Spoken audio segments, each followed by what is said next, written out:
Merci d'être là pour tous ceux qui sont tombés le 26 mars 1962 dans la rue d'Isly.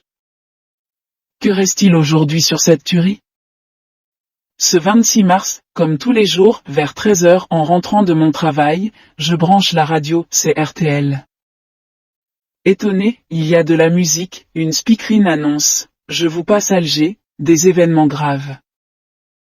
Le reporter commente la situation, une foule nombreuse se dirige vers Bab el-Oued, pas d'incident, je reprendrai l'antenne si quelque chose se passe, les programmes reprennent, de temps en temps de la musique.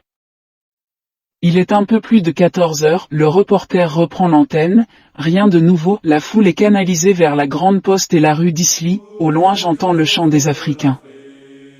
Soudain une courte rafale, tout près du micro, silence, quelques secondes.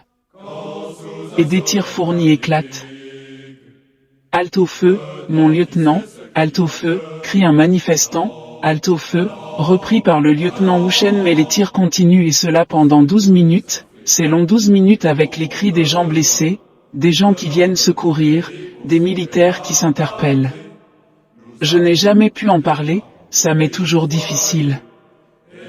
Le soir aux infos, silence radio, pourtant de Gaulle a parlé, d'autodétermination. Blackout des journaux jusqu'à la parution de l'hebdomadaire, Paris Match, qui annonce une 50aine de morts et plus de 200 blessés, parmi les manifestants et personnes parmi les forces de l'ordre. Cette rafale, je ne l'ai plus jamais entendue, ni personne d'ailleurs, pourtant le film de la fusillade est souvent passé, on entend que les tirs meurtriers des soldats du 4e régiment de tirailleurs algériens. C'est par hasard en 1968, en écoutant un reportage de Discorama sur les événements de l'année 1962, que j'ai constaté que le reportage sur la fusillade était incomplet. C'est bien plus tard lors du rassemblement de 25 ans après, à Nice et ma rencontre avec Francine de Seigne, victime de la fusillade, que j'ai réalisé qu'au montage que j'avais entendu en 1968, la rafale avait été volontairement oubliée. Depuis je n'ai eu de cesse que la vérité soit révélée par les archives et que ce crime ne reste plus ignoré, ni caché. L'association, Souvenir du 26 mars 1962, créée en 1988 par Claude et quelques Venellois dont Evelyne Joyot, s'est donnée pour but de commémorer dignement ce massacre en lisant la liste des victimes et d'obtenir l'accès aux archives. Aucun monument pour se souvenir sauf sur le mémorial de Notre-Dame d'Afrique à Théoul-sur-Mer à partir de 1998. Dès 2002, pour sortir de l'oubli ce tragique drame, le général Combette, président de l'association, La Flamme, a rendu possible la cérémonie de ravivage de la flamme à l'Arc de Triomphe, tous les 26 mars, faisant ainsi entrer les victimes de la fusillade parmi la cohorte des morts pour la France, comme il aimait à le dire. Pour nous tous, Français d'Algérie, pieds noirs et harkis, chanter, les Africains, sous l'arc. Quelle reconnaissance! Et les archives, refus de Madame Trottmann qui pourtant avait ouvert celle du 17 octobre, bien vite refermée, cela permet d'entretenir le doute, le mensonge.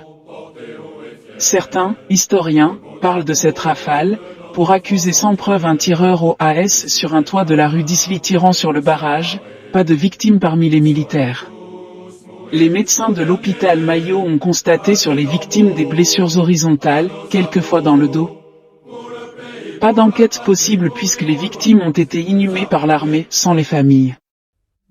Qui avait installé le service du maintien de l'ordre avant la manifestation? Pourquoi les commandants des croiseurs le Maillé-Brézé et le Surcouf ont-ils reçu l'ordre de mouiller dans la rade d'Alger le 26 mars, les tourelles armées tournées vers Bab el-Oued?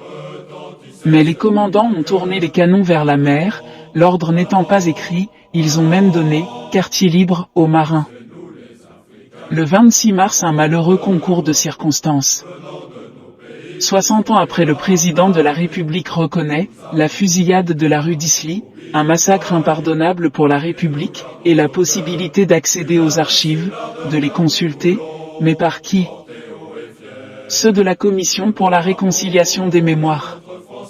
Pour une réconciliation, il faut avant tout la vérité, toute la vérité. La vérité permet de passer du temps de la mémoire à celui de la transmission et de laisser à nos enfants et petits-enfants un héritage historique sans lequel, ils deviendraient des déshérités de l'histoire. L'oubli du crime est le redoublement du crime. Le souvenir du crime sans l'espérance de la vérité est le désespoir de l'homme. Aujourd'hui encore, la fusillade de la rue d'Isly est un crime sans assassin. Un massacre impardonnable par la République.